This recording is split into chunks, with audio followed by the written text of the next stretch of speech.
Assalamualaikum warahmatullahi wabarakatuh. Good morning, guys. First, I want to introduce myself.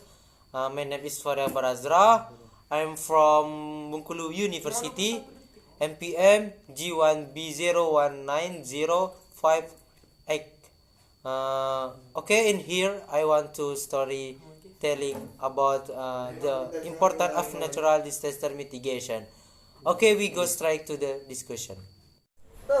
What is disaster preparation? Disaster preparation is a set of doctrines to prepare people of natural or man-made disaster. Disaster relief is a subset of this doctrine centered on relief efforts. This is usually a government policy taken from civil defense to prepare civil society in preparation before a disaster occurs. These articles cover civil and personal readiness because they work together. However, civil preparedness is much cheaper and more useful, although more difficult to plan. Dealing with disaster, there are four activities. Example: mitigation, preparedness, response, and normalization. Disaster mitigation is a series of efforts to reduce disaster risk, both through physical development and awareness raising and capacity building to face and threat of disaster. Mitigation is defined as effort aimed at reducing the impact of disaster. Mitigation is a series of efforts to reduce disaster risk, both through physical development and awareness and enhancing the ability to face the threat of disaster. Mitigation, as referred to in Article 44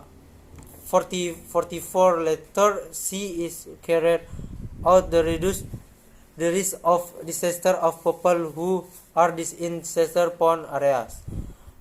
Disaster mitigation, as referred to in Article 15 letter C, is carried out to reduce the risk and impact caused by disaster and communities in disaster-prone area.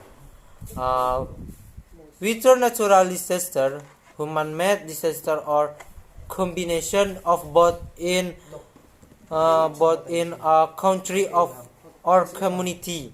In the context of disaster, there are two kinds of disaster, namely, first, natural disaster, which are a series of disasters caused by natural factors, namely in the form of earthquake, tsunami, volcanic eruption, floods, drought, landslide, and many others. Social disaster is disaster caused by humans, such as social conflict, community disease, and terror. Disaster mitigation is a step that really needs to be done as major starting point of disaster management. There are four important things in disaster mitigation, namely, first, information and maps. Two, socialization to the public.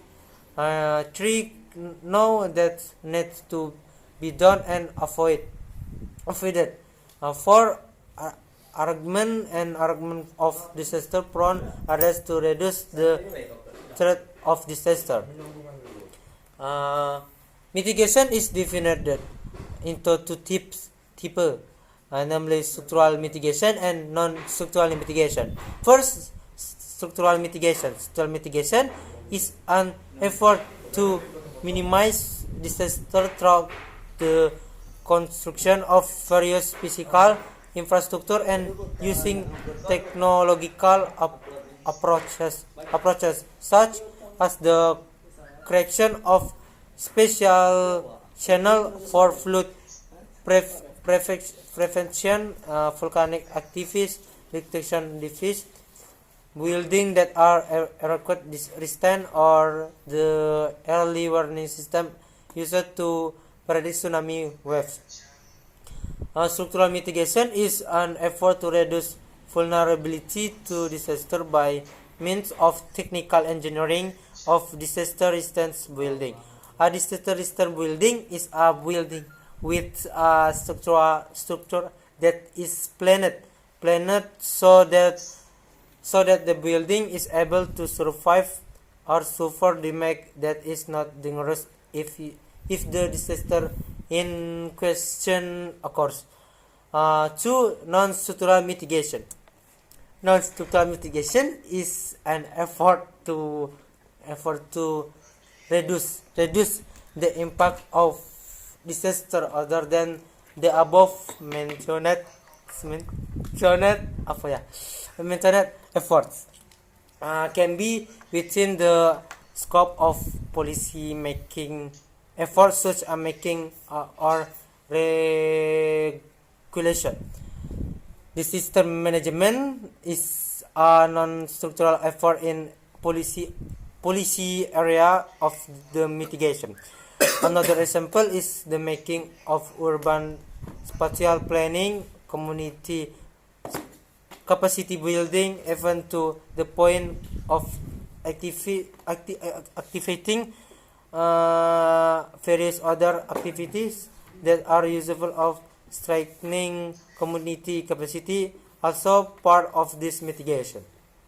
Okay, that was the discussion about the importance of natural of mitigation. Okay, maybe useful for all for people. Thank you so much. Assalamualaikum warahmatullahi wabarakatuh.